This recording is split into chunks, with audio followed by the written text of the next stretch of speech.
Class first start చేసేటప్పుడు నేను ఈ క్వశ్చన్ తోటి స్టార్ట్ చేస్తాను. ఏం జరుగుతుంది అనేది. సార్ నేను ఫ్రంట్ ఎండ్ ఇంటర్వ్యూస్ అటెండ్ అవుతున్నా, కానీ ప్రీవియస్ ఎక్స్పీరియన్స్ లేదు. సో నన్ను చేస్తున్నారు. How to face it sir? So మనకి ఇప్పుడు ఫ్రెషర్స్ కాదు, ఎక్స్పీరియన్స్ ఉన్న వాళ్ళకి మెయిన్ ప్రాబ్లం ఇది. అటెండ్ అవుతున్నారు కానీ ప్రీవియస్ ఎక్స్పీరియన్స్ లేదు కాబట్టి నన్ను రిజెక్ట్ చేస్తున్నారు. నేను ఏం చేయాలి? Okay, right. ఇవి రెండు issues. First of all complete గా ఫ్రెషర్స్ ఉన్నారు, వాళ్ళని రిజెక్ట్ చేస్తున్నారు అని అంటే రీజన్స్ ఏంటి?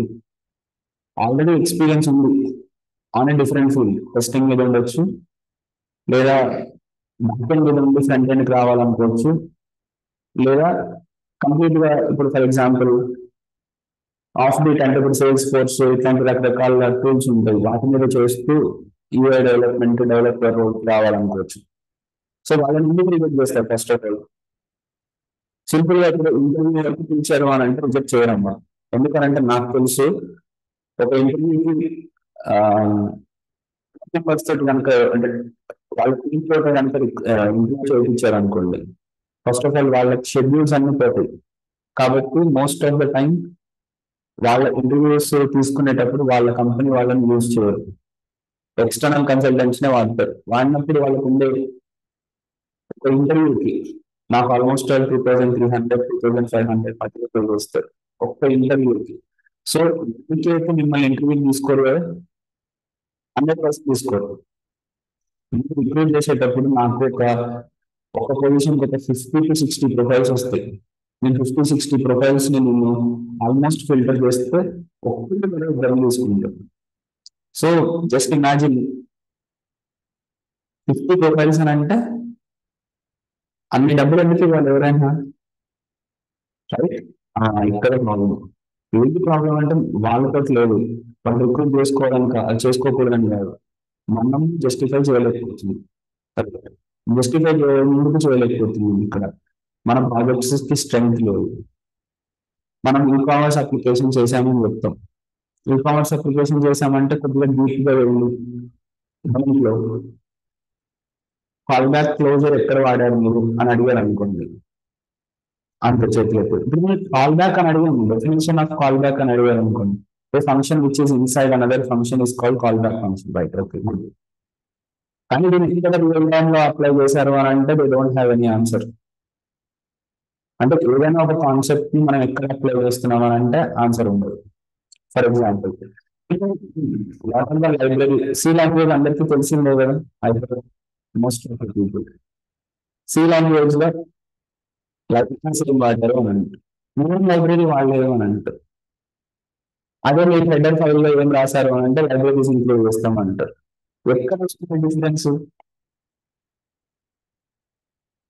ఎస్, మీరు అందరూ రిలేట్ చేసుకోలేకపోతున్నారు. దీనికి ఇది మ్యాపింగ్ అనేది ఏమీ లేకుండా ప్లెయిన్ గా ఒక ట్యూటోరియల్ చూడడం, దాన్ని టైప్ చేయడం, అవుట్పుట్ చూసుకోవడం, నాకు వచ్చేసింది అనుకోవడం, అసలు అది నాలెడ్జే కాదు. అలాగే మనం జస్ట్ ఇట్లా చూసి రాసేసి వచ్చేసింది అని అనుకుంటే ప్రతి ఒక్కరికి వస్తుంది. చూసి రాయడం ఎవరికైనా చేస్తాను నేను, నా మాట ఇట్లాగే ఉంటుంది. I'm not traditional and regular off beat trainer, I'm developer basically, but people are listening for my classes, so I'm teaching. Okay, teacher అంటే లోపల ఉంటారు చాలా మంది, వాళ్ళు టీచర్స్, నేను అసలు teacher developer. I'm my thinking is always towards development. అది మీకు పని నాకు తర్వాత ఉంటుంది. మీరు అందరూ చేస్తున్న మిస్టేక్, నేను కొన్ని కాన్సెప్ట్స్ చెప్తా. జావా తెలుసు చాలా మందికి. What are the static methods you use in Java program అని అడిగామనుకో, బిస్కెట్ system dot out dot printer, అది స్టాటిక్ మెథడా ఇన్స్టెన్స్ మెథడా? ఇప్పుడు నేను డాట్ నెట్ తీసుకుంటా ఉంటాను, కన్సోల్ డాట్ రైట్ ఎల్ఎన్ అనే రైట్ ఎల్ఎన్ అనే functions static methods instance methods? Public static void main అని రాస్తాం. అక్కడ జరుగుతున్నది ఏంటి? పాలిమార్ఫిజం అనో లేకపోతే ఓవర్ రైడింగ్ అనో కాన్సెప్ట్స్ ఎక్కడెక్కడి నుంచో తీసుకొస్తూ ఉంటుంది.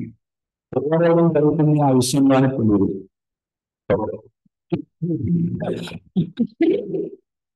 నేను అవుట్ ఆఫ్ ద బాక్స్ చెప్పుకుంటూ వచ్చాడు ఇప్పటివరకు రియాక్ట్ గురించి మాట్లాడలేదు. రియాక్ట్ కానీ మొబైల్ డెవలప్మెంట్ కానీ దాని గురించి మాట్లాడలేదు. హౌ డు డిజైన్ ఫామ్ అని అంటారు, సబ్మిట్ యూజ్ చేస్తారు. దాంట్లో యాక్షన్ ఎందుకు అని అంటారు, యూఆర్ఎల్ ఇవ్వడానికి. ఆ యూఆర్ఎల్ ఎందుకు అని అడిగామనుకో, switch to submit the data to that particular URL. రెండు రకాలుగా చేస్తాము, గెట్ అండ్ పోస్ట్. అదే ఇప్పుడు ఈ పాత్రలో వెళ్ళి అడిగితే నో ఆన్సర్స్ విల్ కమ్. అంటే నేను ఒకవేళ ఇలా అడిగాను అనుకోండి, what are the methods you can apply in form అని అన్నాం అనుకో, గెట్ పోస్ట్. సో మీకు క్వశ్చన్ కి ఆన్సర్ తెలుస్తుంది తప్ప అప్లికేషన్ అనేది చాలా తక్కువ మందికి తెలుస్తుంది. ఇక్కడ మీరు ఎక్కువగా ప్రాబ్లమ్స్ ఫేస్ చేస్తున్నారు. This is the clear cut problem. Application అనేది చెప్పడం రావట్లేదు మనకి. ప్రాజెక్ట్ పెట్టుకున్నా ఏం చేసుకున్నా వేస్ట్. ఓకే, సో ఇక్కడ మనం ప్రీవియస్ ఎక్స్పీరియన్స్ లేదు అని నన్ను రిజల్ట్ చేస్తున్నారు అనే కాన్సెప్ట్ అయితే లేదు. ఇప్పుడు కూడా ట్రైన్డ్ ఫ్రెషర్స్ అనే రిక్వైర్మెంట్ 100% ఉంది. మీకు సబ్జెక్ట్ వస్తే నిన్ను తీసుకోవడానికి వాళ్ళకి ఏ ఇబ్బంది లేదు. ఓకే, ఇన్ఫాక్ట్ మీరు టెస్టింగ్ లోంచి జంప్ అవుతున్నారు అనుకోండి, 99% మీరు ఫస్ట్ ఇంటర్నల్ స్విచ్చింగ్ కోసం ట్రై చేయండి.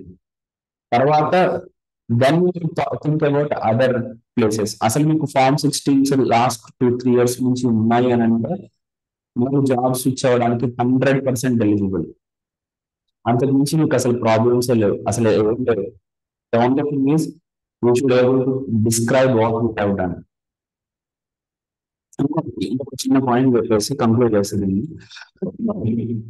టీసీఎస్ లో వర్క్ చేస్తూ ఈ కామర్స్ ప్రాజెక్ట్ అని చెప్పబోకండి, ఎందుకంటే వాళ్ళ దగ్గర ఉండే మినిమం ప్రాజెక్ట్ బ్యాంకింగ్ ప్రాజెక్ట్స్ లేకపోతే గవర్నమెంట్ ప్రాజెక్ట్స్ ఇలా ఉంటాయి. సో మీరు ఆల్రెడీ వర్క్ చేస్తున్నారు అని అంటే what project you're working in from?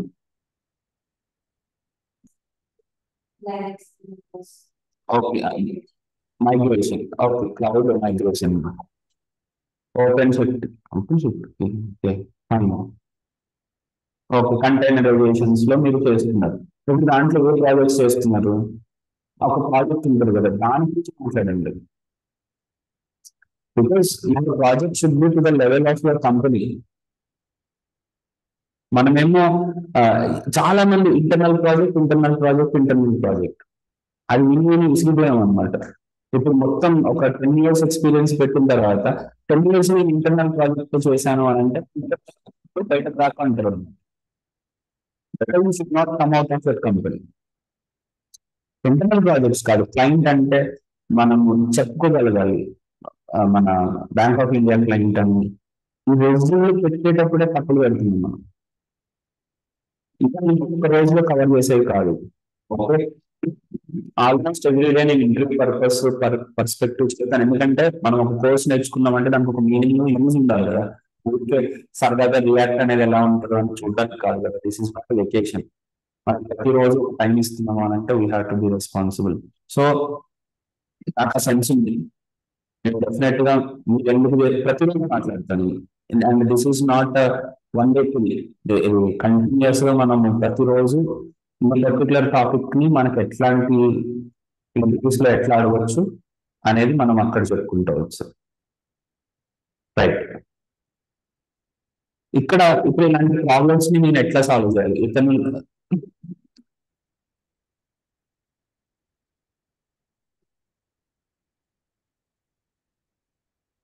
వాస్తవానికి ఇతను నిజానికి ఎక్స్పీరియన్స్ తో చేస్తున్నాడా లేకపోతే ఫ్రెషర్ గా అప్లై చేస్తున్నారో నాకు తెలియదు. ఎక్స్పీరియన్స్ అయితే నేను ఆల్రెడీ ఆన్సర్ ఇచ్చాను. ఒకవేళ మీరు ఏ కంపెనీలో ఉన్నారో ఆ కంపెనీ స్టాండర్డ్స్ ని బట్టి పెట్టండి.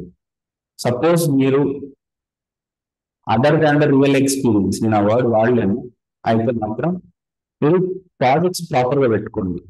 Okay, for example school management system అని చెప్పకండి, దానికి కొద్దిగా మసాలా యాడ్ చేయాలన్నమాట.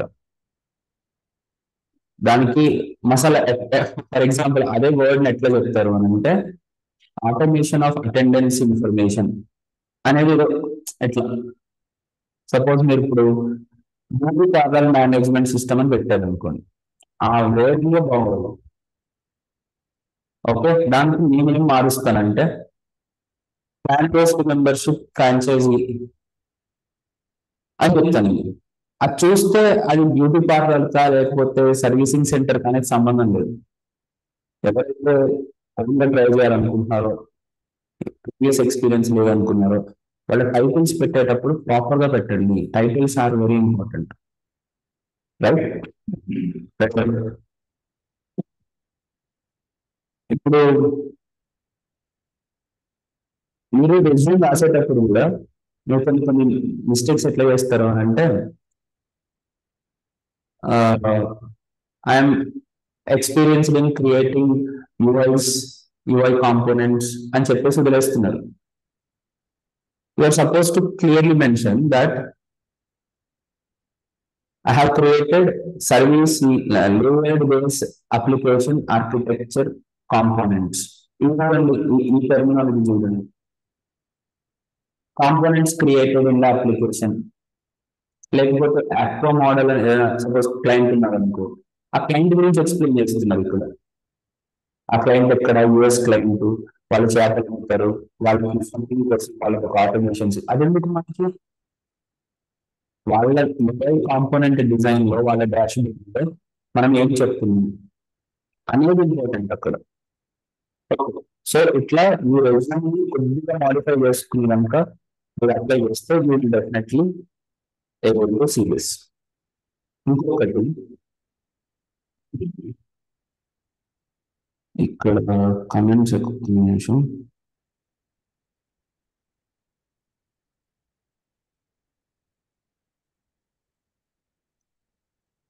కొత్తగా ఏమంటారంటే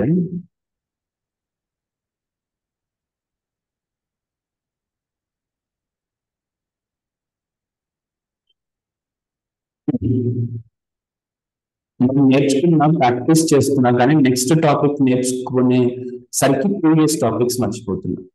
ఇది నేను సపరేట్ గా కట్ చేసి మరి పెడతాను, సపరేట్ ఉంటుందా. ఈ పాయింట్ చాలా ఇంపార్టెంట్ అండి. నేను నేర్చుకుంటున్నాను, ప్రాక్టీస్ కూడా చేస్తున్నాను, కానీ ప్రీవియస్ థింగ్స్ ని మర్చిపోతుంది. Very good.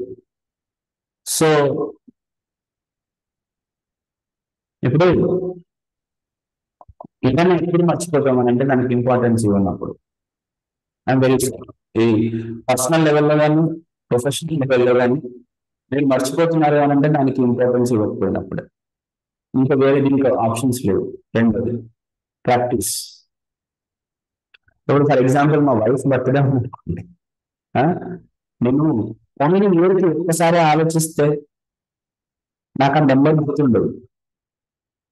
కనీసం ఒక 10-15 సార్లు ఆ పర్టికులర్ రొటేషన్, ఫర్ ఎగ్జాంపుల్ ఎవరన్నా బర్త్డే వచ్చింది, మీ బర్త్డే ఎప్పుడు 10th అక్టోబర్, అక్టోబర్ లో నేను మా వైఫ్ బర్త్డే గుర్తు చేసుకోవాలి. అయ్యో నేను చాలా క్లియర్ గా చెప్తున్నాను ఈ విషయం, నేను నా రొటేషన్ ఉంది. ఓకే, ఇప్పుడు నేను ఎవరి బర్త్డే వచ్చినా ఒకసారి గుర్తు చేసుకుంటుంది ఎవరి బర్త్డే ఎప్పుడు ఉంది, అది పనిచేసింది నాకు. ఇంతకుముందు నాకు ఏది గుర్తుండేది కదా, దీన్నే రివిజన్ అంటారు. ప్రాక్టికల్ గా అప్లై చేసి చూడండి. ఇప్పుడు ఫర్ ఎగ్జాంపుల్ మీరు ఫర్ లూప్స్ రాస్తున్నారు, అయిపోయింది. అరేస్ రాస్తున్నారు, అరేస్ లో కోడ్ రాస్తున్నప్పుడు, అరేస్ ని సాల్వ్ చేస్తున్నప్పుడు ఫర్ లూప్స్ యూస్ చేస్తారు, హ్యాపీ. దీని నుంచి మీరు జంప్ చేసేటప్పుడు ఆబ్జెక్ట్స్ మీద జేసన్ అని ఒక కాన్సెప్ట్ ఉంటుంది, దాని మీదకి వెళ్ళినప్పుడు ఫర్ ఇన్ అని ఒక లూప్ వస్తుంది, దాన్ని వాడుతూ ఉంటారు. ఈ లోపల మీరు ఫర్ లూప్ మర్చిపోయారు. ఎందుకు అని అంటే you're not comparing this with others. అదే ఇప్పుడు మనకి ఫర్ లూప్ కి ఫర్ కి డిఫరెన్స్ ఉంటుంది అని మనకు మనం అనుకోవాలి కదా. అది రాదు, మొత్తం చూపిస్తాను చూడండి. దీన్ని మీరు ఎవరు ఎక్స్ప్లెయిన్ చేయడానికి కానీ మీకు ఎక్స్ప్లెయిన్ చేయించడానికి కానీ ఎవరికి ఓపిక లేదు. అండ్ అల్టిమేట్లీ నేను అంతే రెస్ట్లెస్ గా ఉంటున్నాను. I'm sorry to say that. ఇప్పుడు ఫర్ ఎగ్జాంపుల్ నా దగ్గర ఒక అరే ఉంది,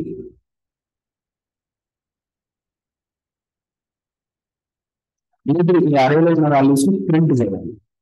so for var I is equal to 0, I less than or equal to ar dot length minus 1, I plus plus console dot log of AR of I. ఇప్పుడు నేను code execute చేస్తే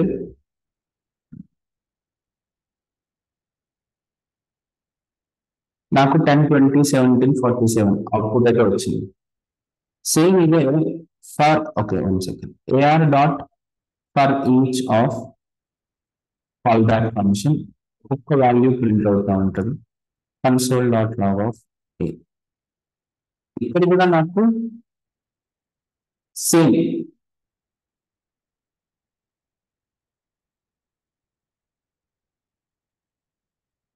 వరి అవ్వదు. ఇదేమో ఫస్ట్ ఏమో ఫర్ లూప్ తోటి print అయింది, ఇదేమో ఫర్ ఈచ్ తోటి. ఇప్పుడు కొంత టైం ఉంది. ఇదే మర్చిపోయానమ్మా శ్రావ్య.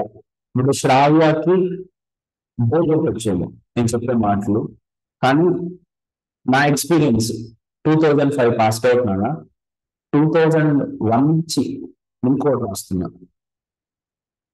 23 ఇయర్స్ ప్లస్ ఇదే టైంలో నేను జాయిన్ అయినా ఇంజనీరింగ్ లో. 23 ఇయర్స్ నేను కోడ్ రాస్తున్నా. I was always in discussing with my super seniors or juniors or seniors. నా ఫస్ట్ ఇయర్ నుంచి కూడా నేను డిస్కస్ చేస్తున్నా. మోస్ట్ ఆఫ్ ద ప్రాబ్లమ్స్ ఎక్కడ ఉన్నాయని నేను ఎప్పుడు ఐడెంటిఫై చేయడానికి ఇష్టం ఉంది నాకు. అది చేస్తూనే ఉన్నా. నేను అది ఎందుకు చెప్తున్నానంటే వాళ్ళందరి ప్రాబ్లమ్స్ ఏంటి అని అంటే ఇదే. ఇప్పుడు ఇవన్నీ అనలైజ్ పర్లోకి వచ్చి నాకు ఫరీచ్ వచ్చు వెళ్ళిపోయాడు. దీనికి ప్రాబ్లం ఏంటి, డిఫరెన్స్ చెప్పండి. కనపడుతుంది మీకున్న ఎక్స్పీరియన్స్ తోటి ఏం చెప్పండి. కష్టం కాదని మాట్లాడేది. డిఫరెన్స్ ఏంటి ఫరీచ్ కి ఫర్లోక్ కి ఉన్న డిఫరెన్స్ ఏంటి?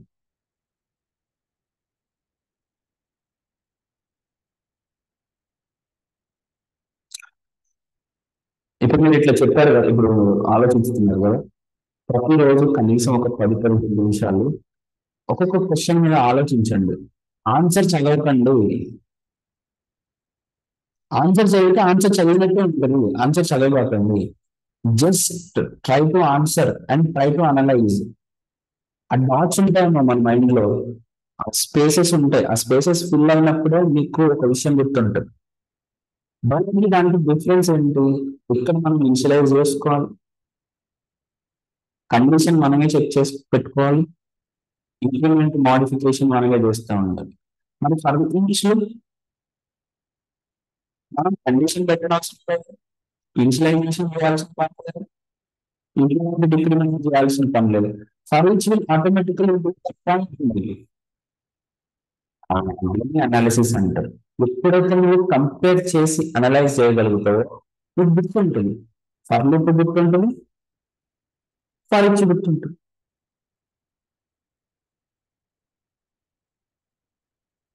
ఎప్పుడైతే మనం ఫర్ ఈచ్ అంటే ఏంటి, ఫర్ ఈచ్ ఎందుకు, ఫర్ ఈచ్ ఎలా పనిచేస్తుంది అని మాత్రమే చదువుకుంటాం అనుకో, ఒక రోజు తర్వాత అది కూడా అబ్సల్యూట్ అయిపోతుంది.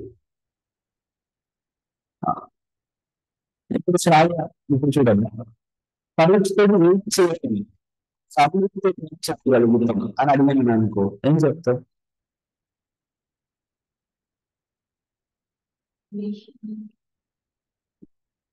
ఓకే, ఫర్ ఈచ్ అని ఒకసారి స్టార్ట్ అయింది అనుకో, మధ్యలో అవ్వడం కుదరదు. అంటే ఇప్పుడు నాకు ఫస్ట్ 4 మెంబర్సే కావాలి, ఫస్ట్ 2 మెంబర్సే కావాలి. ఫర్ ఈచ్ తోటి ఎట్లా అవుతుంది? అదే ఫర్ లూప్ తోటి అయితే ఒక కండిషన్ పెట్టుకుని ఆపేయచ్చు. కరెక్ట్.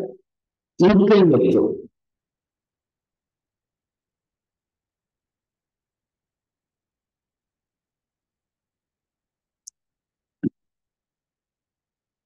నాకు రివర్స్ లో ప్రింట్ చేయాలనుకో,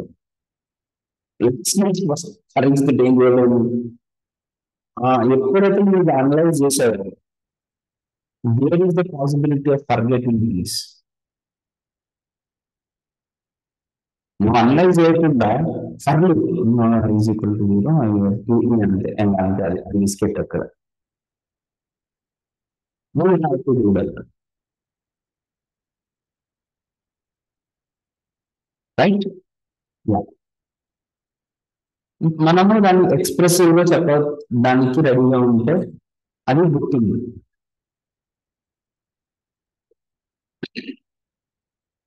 ఎనీ ప్రాబ్లం ఇప్పుడు ఆయన అన్న పాయింట్ లో నేను మర్చిపోతున్నాను అని అంటే, నేర్చుకుంటున్నాను మర్చిపోతున్నాను అని అంటే, నేర్చుకోవడం అనేది తప్పు. అసలు నేర్చుకోవడం అనేది కుదరని పని. ప్రాక్టికల్ గా నువ్వు చేస్తున్నప్పుడు అప్పుడు నీకు ఒక అప్రోచ్ వస్తుంది. Problem solving approach.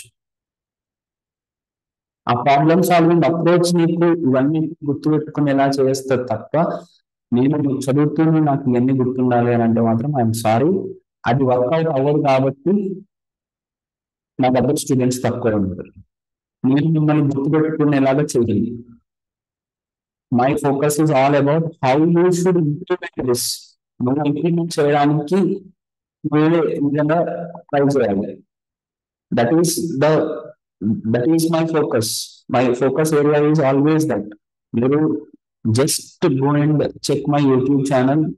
దాంట్లో నా వర్డ్ అంతా కూడా అప్లికేషన్ ఓరియంటెడ్ గానే ఉంటది. ఈ ప్రాబ్లమ్ ని ఎలా అప్లై చేయాలి, ఈ ప్రాబ్లమ్ ని ఎలా సాల్వ్ చేయాలి, ప్రాబ్లమ్ సాల్వింగ్ మెకానిజం మీద మాత్రం క్యారీ అవుతుంది. ఎందుకంటే వెబ్సైట్స్ లోను, ఛానల్స్ లో ఇట్లాంటి వాటిలో ఉంది. కానీ అప్లికేషన్ ఎక్కడ? అనాలిసిస్. ఏదైనా ఒక ప్రాబ్లమ్ ని సాల్వ్ చేయడానికి మనం ఎలా అప్రోచ్ అవ్వాలి, వీటి మీద నాకు ఆన్సర్స్ దొరకట్లేదు. ఒకవేళ మీకు అలాగా స్పేస్ ఇవ్వకుండా, దాన్ని మీరు ఆలోచించకుండా ఉంటే మాత్రం you can never ever code. Coding కష్టం కాదు. కష్టమైనది ఏంటి అని అంటే ఆలోచించడం. దాన్ని కొద్దిగా మన వేలో మనం తీసుకుని దాన్ని అవగాహన చేసుకుని ఆలోచించడం important. This how it works. Okay. So washing machine అనేది మనం చెప్పినట్టు వినదు. దానికంటే ఒక పద్ధతి ఉంటుంది. ఆ పద్ధతిలోనే మనం దాన్ని యూజ్ చేసుకోవాలి. అంతేగాని నేను ఎంతసేపు నా ఓన్ వర్క్ నేను చేసేసుకుంటానంటే కుదరదు. Anyways, I just try to tell you, not only that you have to analyse it, you have to compare it, you have to apply this. మీరు ముందు చేసినప్పుడే comparison, analysis, application. Comparison, analysis, application. మీరు ఎప్పుడు ఈ friction లో ఉంటేనే ఆ points అనేవి మీకు మైండ్ లోకి వస్తాయి. రైట్. మరి చూపించవచ్చో లేదో తెలియదు, నేనైతే చూపిస్తున్నాను. ఇప్పుడు నాకు చాలా మంది కోడింగ్ ఛాలెంజెస్ గురించి అడుగుతూ ఉంటారు అనమాట. సరే, ఇట్లా నిన్న మాకు ఒక కోడింగ్ ఛాలెంజ్ ఇచ్చారు, మనం ఎట్లా చేయాలి. ఈవెన్ ఆఫ్టర్ నేను పదే పదే 23 ఇయర్స్ చెప్పడం నా ఉద్దేశం కాదు. ఇన్ని రోజుల తర్వాత కూడా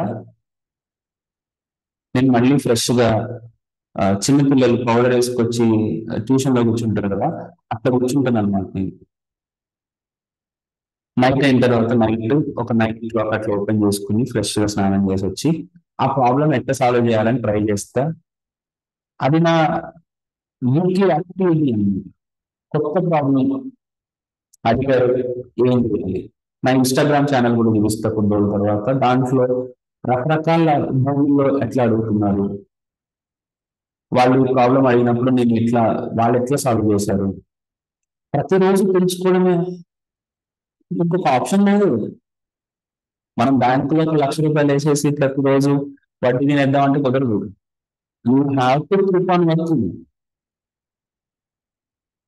this is how it happens. Work చేయకపోతే కుదరదు. సో అందుకోసమే మీకోసం, కేవలం మీకోసం, నా కోసం అయితే కాదు,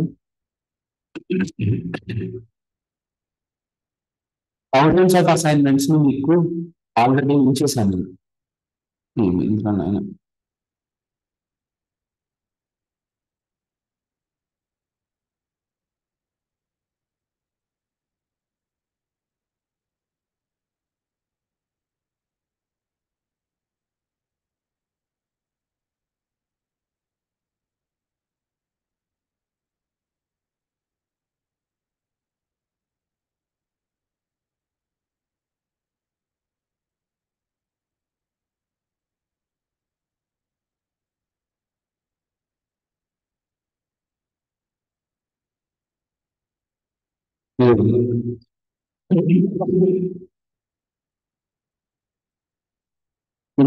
ఇన్ని అసైన్మెంట్స్ ఇవన్నీ నేను ఎందుకు ఇస్తున్నాను మీకు?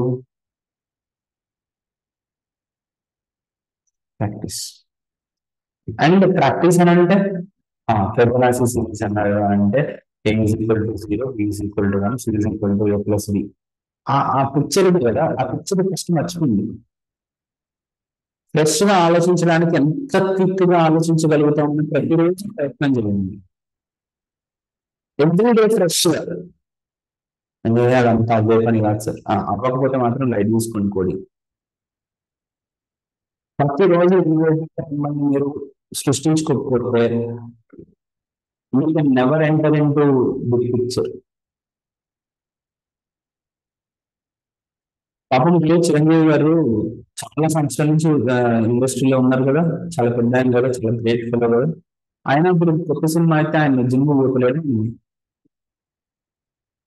ఎవరు కొత్తగా మనము ఇది చేసుకోవాలంటే కుదరదు.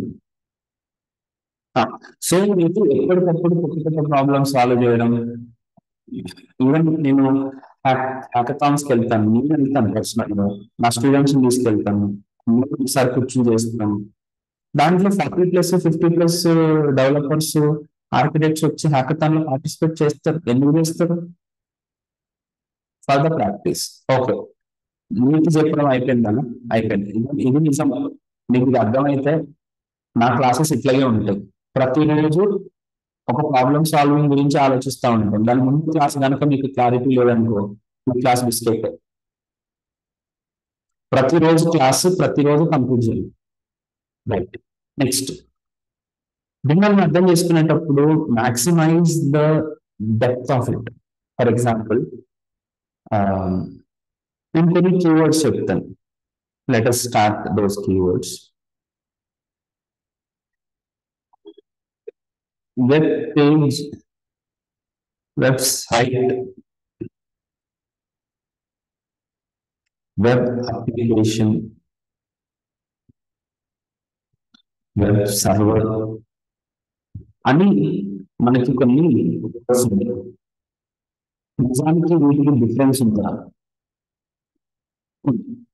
ఇలాంటి డిఫరెన్స్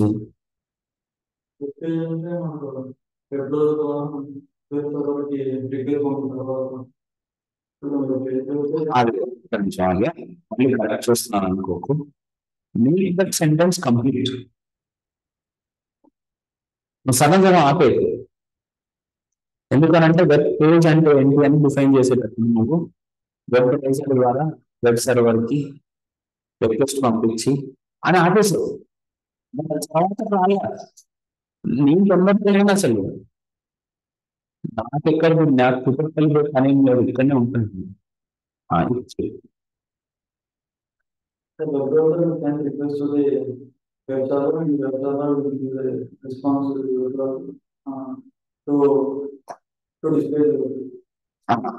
డిస్ప్లే వెబ్సైట్ ఏం చేస్తుందో చెప్తున్నా, వెబ్సైట్ చెప్పట్లేదు.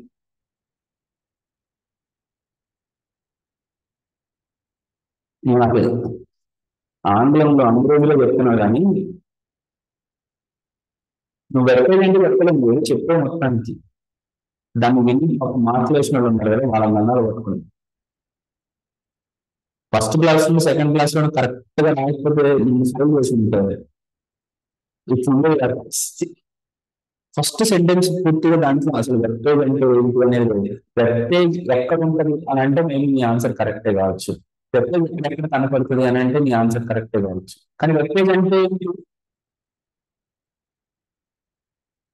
గులాబ్ జామ్ అంటే ఏంటి అని అడిగాను అనుకో, సార్ ఒక గులాబ్ జామ్ అంటే ఏంటి అని అడిగాను అనుకో, మనం ఎప్పుడన్నా పెళ్లికి వెళ్ళినప్పుడు ఫస్ట్ మనం బిర్యానీ తినేసి తర్వాత మనము పువ్వు తినేసి తర్వాత మనం లైన్ లో నుంచి ఐస్ క్రీమ్ లో తింటాం అని అంటున్నాం.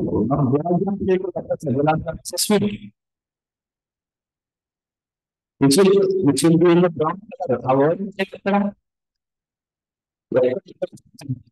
సారీ సారీ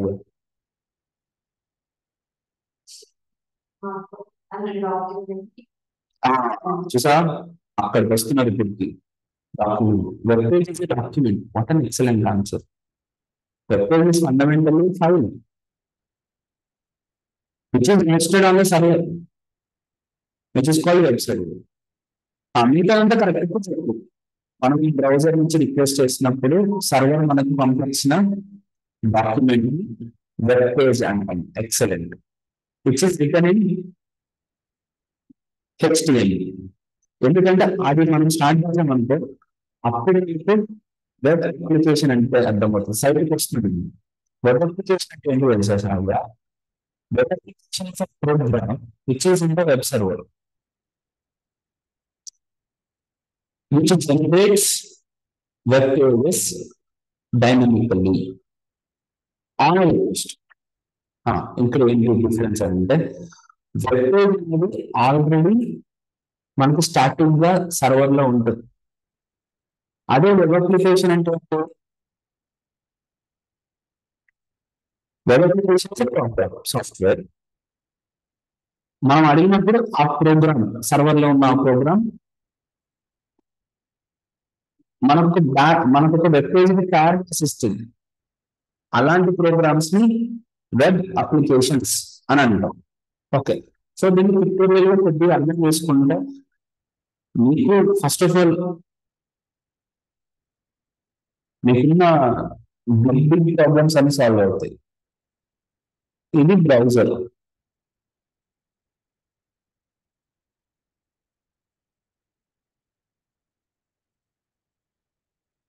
ఇది సర్వర్. ఇప్పుడు మీరు జీమెయిల్ అని ఓపెన్ చేస్తున్నారు అనుకుంటా. జీమెయిల్ అంటే ఆ మెయిల్స్ అన్ని మీ బ్రౌజర్ లో ఉంటాయా? ఎక్కడ ఉన్నాయి? ఇక్కడ వేరే చోట ఉన్నట్టాయి కదా, మన దగ్గర పక్క. ఇప్పుడు మనం ఆ మెయిల్స్ తెచ్చుకోవాలంటే ఏం చేయాలి? మనం రిక్వెస్ట్ పంపించాలి. ఐ వాంట్ మై మెయిల్స్ అని పంపిస్తే this will give you the mails. ఎట్లా ఇస్తుంది అనేది అర్థం చేసుకోండి. అది ఒక పేజ్ మన మెయిల్స్ అన్ని కనపడుతున్నది ఒక వెబ్ పేజ్ కదా, ఎట్లా వస్తుంది అని అంటే మనం రిక్వెస్ట్ పంపించినప్పుడు సర్వర్ ఏం చేస్తుంది? డేటా సర్వర్ రిసీవ్ తీసుకుంటుంది రిక్వెస్ట్ చేసుకుని కొద్దిగా జాగ్రత్తగా ఈ రిక్వెస్ట్ లో మన డీటెయిల్స్ ఇవ్వాలి. మన డీటెయిల్స్ అంటే మన ఈమెయిల్ కి సంబంధించిన డీటెయిల్స్ అంటే నా ఈమెయిల్ info.detail అనే ఈమెయిల్ ఐడి నేను ఇచ్చినప్పుడు సర్వర్ లో ఒక ప్రోగ్రామ్ ఉంటుంది. సో ఏ రిక్వెస్ట్ వచ్చినా ఫస్ట్ ఆ ప్రోగ్రామ్ వెళ్తుంది. ఆ ప్రోగ్రామ్ ఏం చేస్తుంది? ఈ ఈమెయిల్ ఐడిని మన డేటాబేస్ మేనేజ్మెంట్ సిస్టమ్ కి పంపించి ఆ పర్టికులర్ ఈమెయిల్ ఐడి తోటి ఉన్నటువంటి ఫైల్స్ ఏవైతే ఉన్నాయో ఫస్ట్ రిక్వెస్ట్ వస్తుంది, రెస్పాన్స్ ఆ ఫస్ట్ ఏవైతే ఈమెయిల్స్ ఉన్నాయో ఆ ఈమెయిల్స్ అన్నిటిని ఒక HTML పేజ్ గా మారుస్తుంది. Please try to understand this. Emails వచ్చినాయి అంటే ఆ ఈమెయిల్స్ ఎట్లా వెళ్తాడు? ఎట్లా వెళ్తాడు? ఆ ఈమెయిల్స్ అన్నిటిని ఒక HTML గా మార్చాలి కదా. ఆ HTML గా మార్చి ఆ HTML మనకి బ్రౌజర్ రెస్పాన్స్ గా ఇస్తాయి. ఇప్పుడు ప్రాసెస్ ఉంది కదా, ఈ ప్రాసెస్ మొత్తాన్ని www అంటారు. World wide web. దాని పేరు వరల్డ్ వైడ్ వెబ్ అని అంటే సాలిడ్లు పురుగులు కాదు. World wide web is combination of browser and server. And దీని వెనకాల జరిగే ఆర్కిటెక్చర్ ఏంటి అని. సో ఇప్పుడు ఇక్కడ ఈ ప్రోగ్రామ్ ఏమంటున్నాము? వెబ్ యాప్ అంటాం. ఇప్పుడు ఫేస్బుక్ ఉంది కదా, ఉంటారు కదా, కనీసం ఎప్పుడైనా చూసింటారు కదా వేరే వాళ్ళు అని. ఫేస్బుక్ లో పేజెస్ ఒకటే ఉంటాయి. పేజెస్ అంటే అన్ని స్ట్రక్చర్ ఒకటే ఉంటుంది. నా హోమ్ పేజ్ తీసుకున్నా, తన హోమ్ పేజ్ తీసుకున్నా, ఎవరి హోమ్ పేజ్ తీసుకున్నా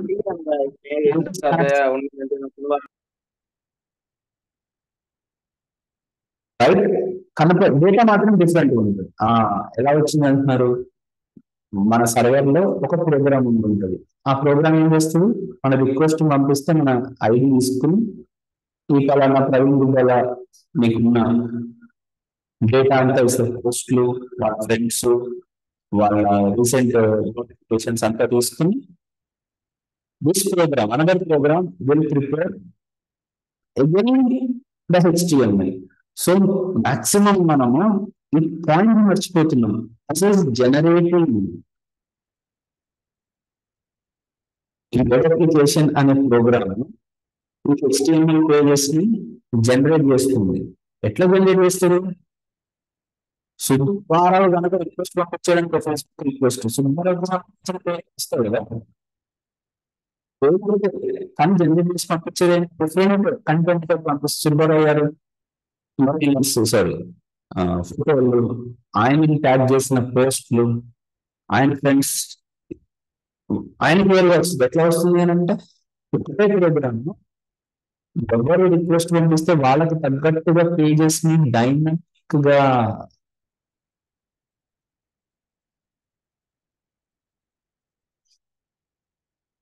గా జనరేట్ చేసి పంపిస్తున్నాయో అలాంటి ప్రోగ్రామ్స్ ఏమంటాం? వెబ్ అప్లికేషన్స్ అని అంటాం. సో దీన్ని మీరు పూర్తిగా అవగాహన చేసుకుంటే ఎంత సింపుల్ అంటే అండి, మీరు నోట్ నేర్చుకున్నారు అనుకోండి, నోట్ చేసి నేర్చుకుని వస్తారంటే అలాంటి ప్రోగ్రామ్స్ రాస్తారు which generate dynamic pages. Java spring అనే ఒక కాన్సెప్ట్ ఉంటుంది, దాంట్లో ఏం చేస్తాం? Generate dynamic web pages. PHP.NET అని ఉంటుంది, దాంట్లో ఏం చేస్తాం? Generate dynamic web pages. దీంట్లో ఇంత మించి పైథాన్ జాంగో అని ఒకటి ఉంటుంది, దాంట్లో ఏం చేస్తాం? ప్రోగ్రామ్స్ రాస్తాం. ఆ ప్రోగ్రామ్స్ ఏం చేస్తాం? డైనమిక్ గా వెబ్ పేజెస్ ని జనరేట్ చేసి ఇస్తాయి. సో వీళ్ళందరూ చేసే పని ఏంటో డైనమిక్ గా వెబ్ పేజెస్ ని క్రియేట్ చేసి ఇవ్వడం. ఆ పాయింట్ ఎవరైతే బాగా అర్థం చేసుకుంటారో అప్పుడు వాళ్ళకి నెక్స్ట్ ప్రాబ్లం అర్థమవుతుంది. That is called as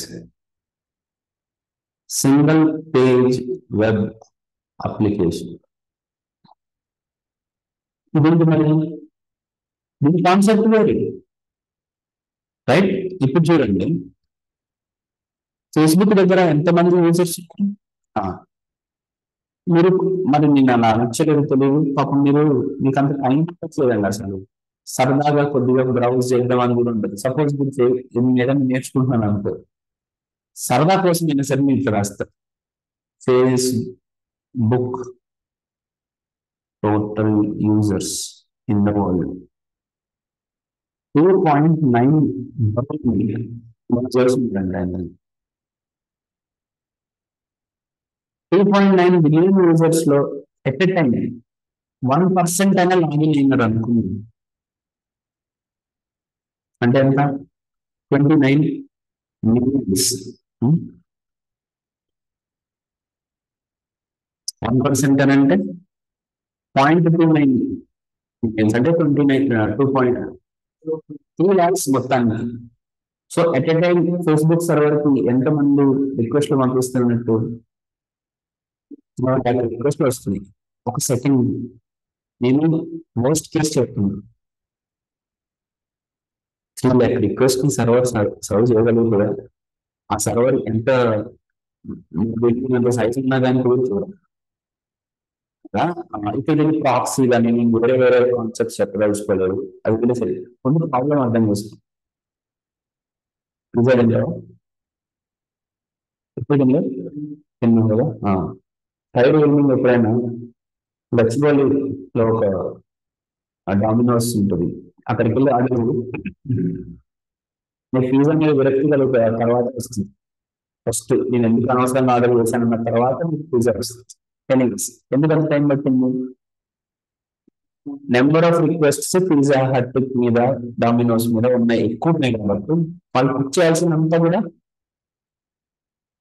పోవండి, time ఎక్కువ తీసుకుంటారు కదా, రైట్? ఇది ప్రాబ్లం సేమ్ సర్వర్స్ మీద కూడా ఉంది. కొద్దిగా టైం తీసుకోండి అమ్మా, ఏం కాదు, వినండి, మెల్లగా ఉండండి. 2010 ఆ టైంలో 2010 గురించి మాట్లాడుతున్నాను. ఆ టైంలో I was working in company. General గా దివాళీకి అంటే మనకు అవసరం లేదు కదా, దివాళీకి లీవ్ కాదు నాకు. ఆల్రెడీ ఎప్పటి నుంచో ప్లాన్ ఉన్న వాళ్ళందరూ వెళ్ళిపోయారు, నేను ఒక్కడే ఉన్నా. అడిగితే మేనేజర్ అన్నాడు, నువ్వు ఎట్లా వెళ్తావు అన్నాడు. నేను పుణేలో ఉన్నాను, నడుచుకుంటూ పోతా, బస్సులు లేవు, ట్రైన్స్ నీకు దొరకవు. సో నేను తత్కాల బుక్ చేసుకుంటాను. ఓకే, తత్కాల టికెట్ పెట్టుకొని నేను అప్లోడ్ చేస్తాను. The entire office was waiting for me. Tatkal ticket దొరకదు, but I'm very lucky for somebody వచ్చేసింది. ఆ, ఎంత ఎందుకు చెప్తున్నానంటే ఆ రోజుల్లో తత్కాల టికెట్ దొరకడం అంటే టార్చర్ అన్నమాట. మీ వైరా హర్ష కూడా ఉంటాడు, రేపు వస్తాను నువ్వు ఎక్కువ మాట్లాడి ఉంటే తత్కాల టికెట్ బుక్ చేపిస్తాను. అంత కష్టం ఉండేది ఆ రోజుల్లో. ఇప్పుడు ఎందుకు జరిగింది అడిగినా, ఇందాక చెప్పుకున్న పిజ్జా ఎగ్జాంపుల్. ఎక్కువ మంది ఒకసారి రిక్వెస్ట్ పంపిస్తే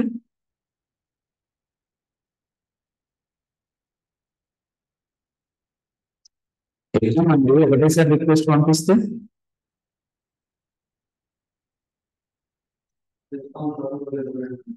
ఎస్, రెస్పాన్స్ చేయడానికి టైం పడుతుంది కదా.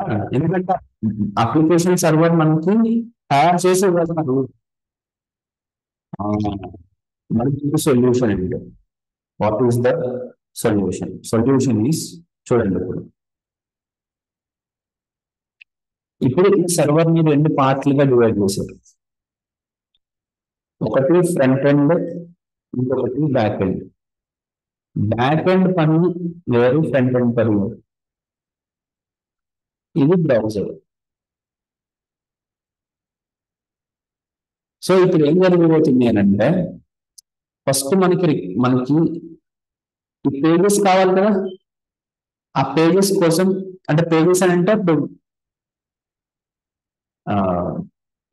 ఫర్ ఎగ్జాంపుల్ ఫేస్బుక్ కావాలనుకోండి, ఫ్లిప్కార్ట్ కావాలనుకోండి, లెటస్.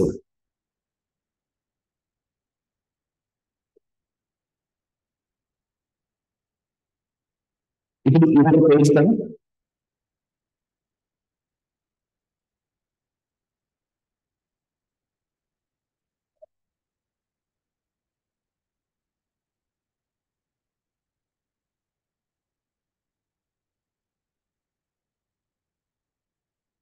ఇది ఒక పేజ్ కదా. అచ్చా,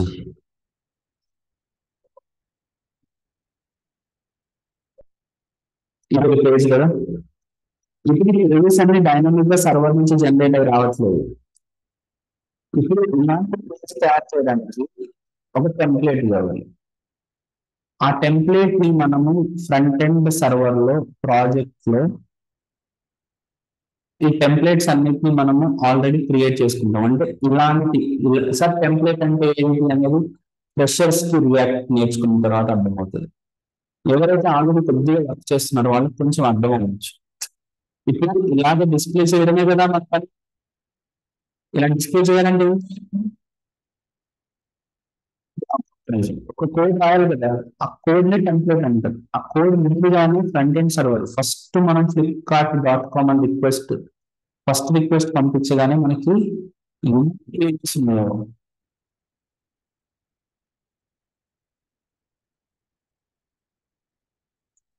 టెంప్లెట్ అంటే ఏంటని మళ్ళీ చెప్తున్నా, డేటా కాదు, ఓన్లీ స్ట్రక్చర్. ఆ స్ట్రక్చర్ ని క్రియేట్ చేయడానికి కావాల్సిన కోడ్, అది మొత్తం అంతా బ్రౌజర్కి వచ్చేస్తుంది. ఎప్పుడైతే నువ్వు ఇక్కడ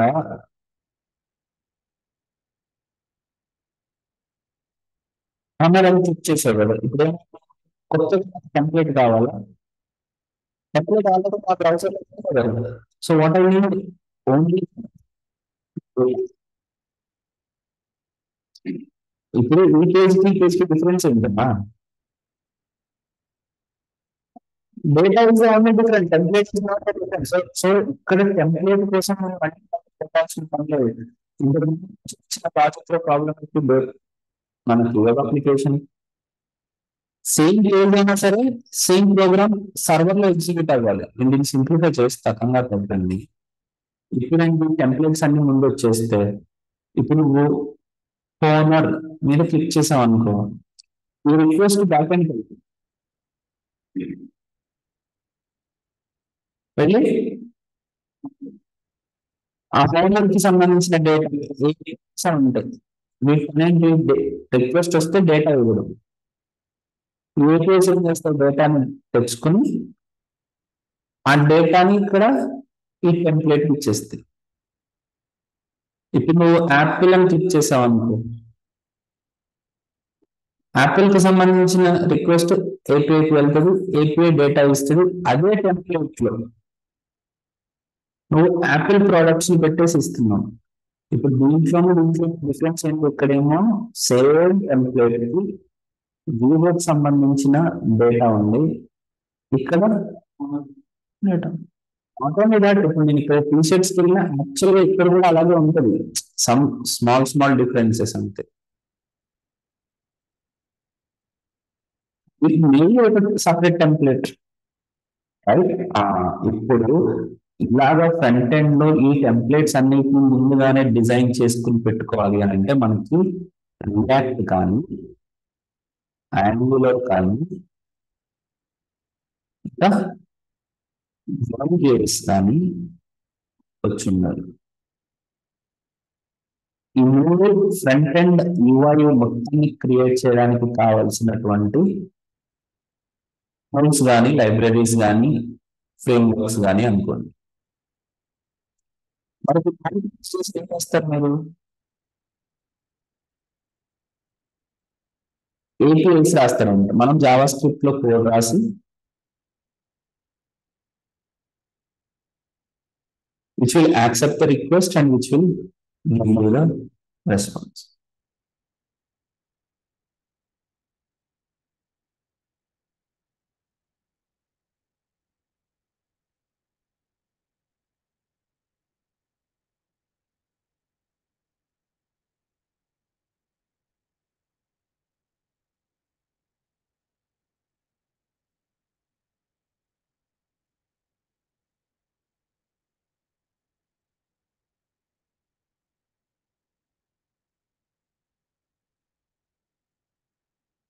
ఓకే, సో సారీ, ఇప్పుడు ఒకసారి ఎగ్జాంపుల్ వెళ్దాం.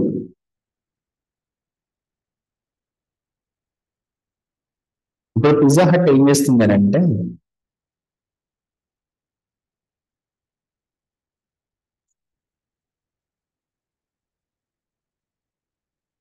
రిక్వెస్ట్ పంపించండి, ఆల్రెడీ బేస్ ఉంటుంది కదా, బేస్ అంటే ఈ కింద ఉన్నది ఆ పిండిని, అది బేస్ మొత్తం రెడీగా ఉంచేసుకుంటుంది. దానికి కావాల్సిన టాపింగ్స్, ఇంగ్రీడియంట్స్ ఏవైతే ఉన్నాయో, పేస్ట్ ఇవన్నీ ఆల్రెడీ ఒక ప్యాకెట్ పెట్టేసింది. ఆ ప్యాకెట్ ని డైరెక్ట్ గా సర్వ్ చేసేస్తుంది. మన ఇంట్లో ఓవెన్ ఉందా, ఏ ఓవెన్ లో పెట్టుకుని మనం కుక్ చేసేసుకుంటున్నాం. How is this approach? Okay, ఈ అప్రోచ్ ఎట్లా ఉంది అంటే మీకు తొందరగా వస్తుందా పిజ్జా? ఇప్పుడు ద ఓన్లీ ప్రాబ్లమ్ ఇస్ అందరికి పిజ్జా వస్తుంది, కానీ మన ఇళ్లలో కనుక ఓవెన్ ఉందనుకో తొందరగా అయిపోతుంది కదా, and you can have very hot.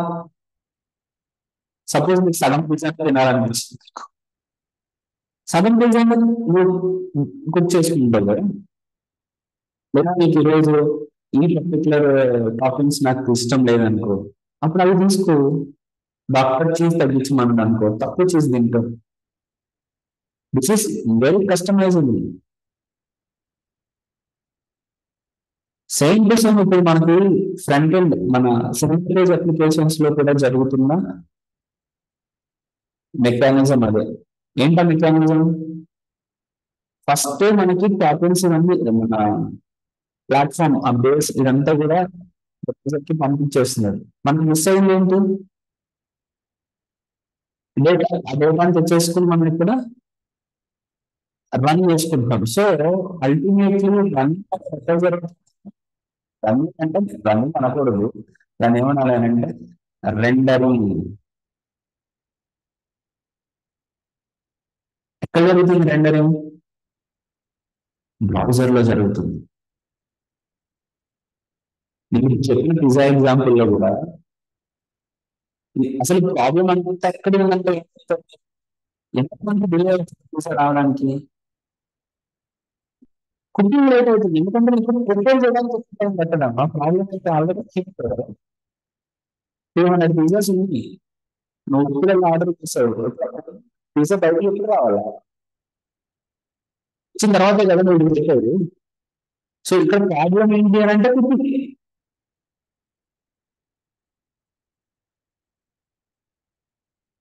ఇప్పుడు నేను అన్ని చెప్పిన ప్రాబ్లం ఇందాక పక్కన పెట్టి అని అంటే ఇది రెండో చేసే రెండో సర్వర్ సైడ్ జరుగుతుంది కాబట్టి దాన్ని మనం ఎక్కడికి తీసుకొచ్చాము, బ్రౌజర్ లోకి తీసుకొచ్చాము. రెండు మరి మామూలుగా లాస్ట్ పాయింట్ ఇంకా ఈ రోజు వేరే ఏ టాపిక్ చెప్పండి. ఇక్కడ రెండరింగ్ అంటే ఏంటి?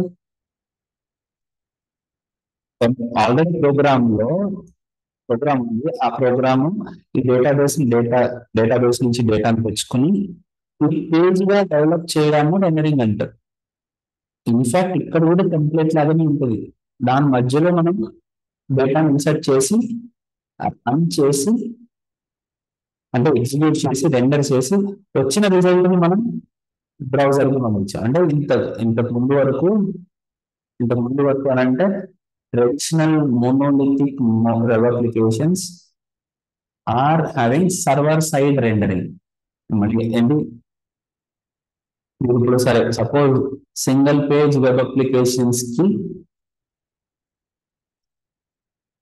అంటే ట్రెడిషనల్ వెబ్ అప్లికేషన్స్ కి డిఫరెన్స్ ఏంటి అని అడిగాడు అనుకోండి, మీరు ఫస్ట్ ఏం చేయాలి? Client side rendering. ఇదేంటిది? Server side rendering. అంతేగాని దయచేసి పర్టికులర్ ఆన్సర్స్ ఉంటాయి అన్నమాట. ఏంటది? రిఫ్రెష్ అవ్వదు, రిఫ్రెష్ అవుతుంది. దాని లోపల రిఫ్రెష్ అవ్వడం అంటే ఏంటి, ఇక్కడ లోడ్ అవ్వడం అంటే ఏంటి అనే వర్డ్స్ రిఫ్రెష్ అవుతుంది, రిఫ్రెష్ కాదు అంతే. అదేదో రామ రామ రామ రామ అన్నట్టు చదువుకుంటూ వెళ్ళిపోతా ఉంటారు.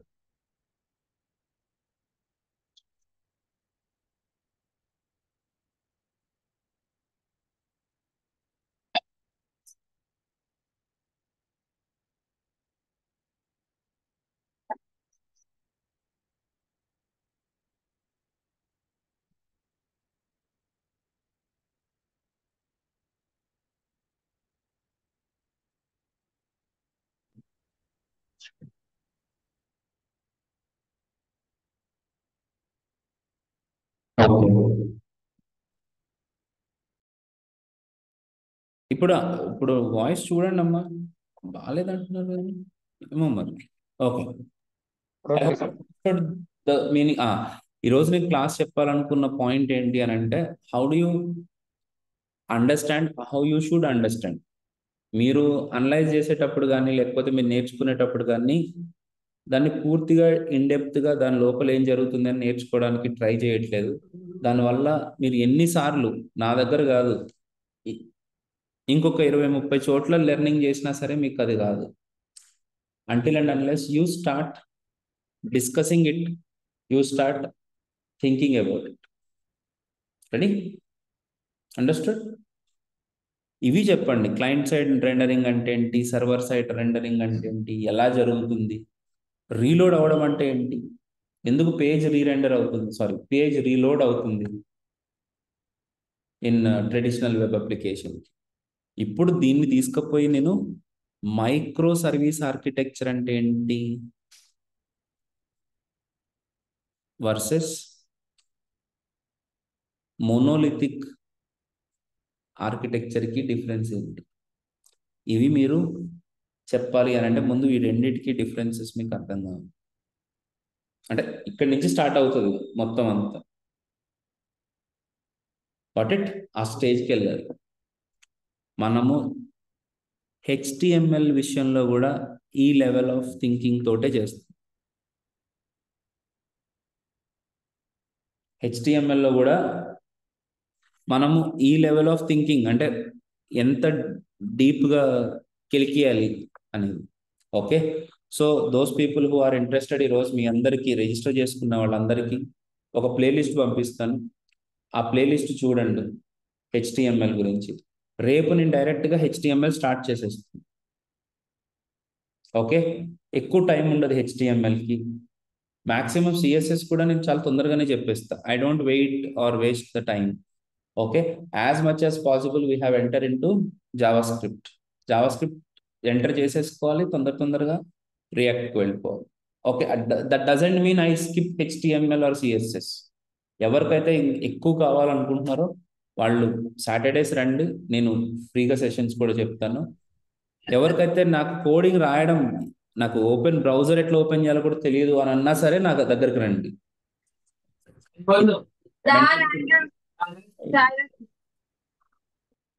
ఇక్కడ మనకి మెంటర్స్ ఉంటారు, ఆ మెంటర్స్ మీకు చెప్తారు ఎక్కడెక్కడ మీరు ఎర్రర్స్ చేస్తున్నారు.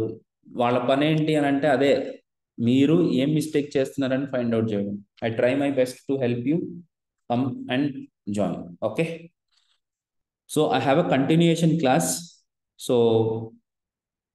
attend that same time tomorrow 7 o'clock. See you tomorrow. And RB 36, sorry 35, please wait.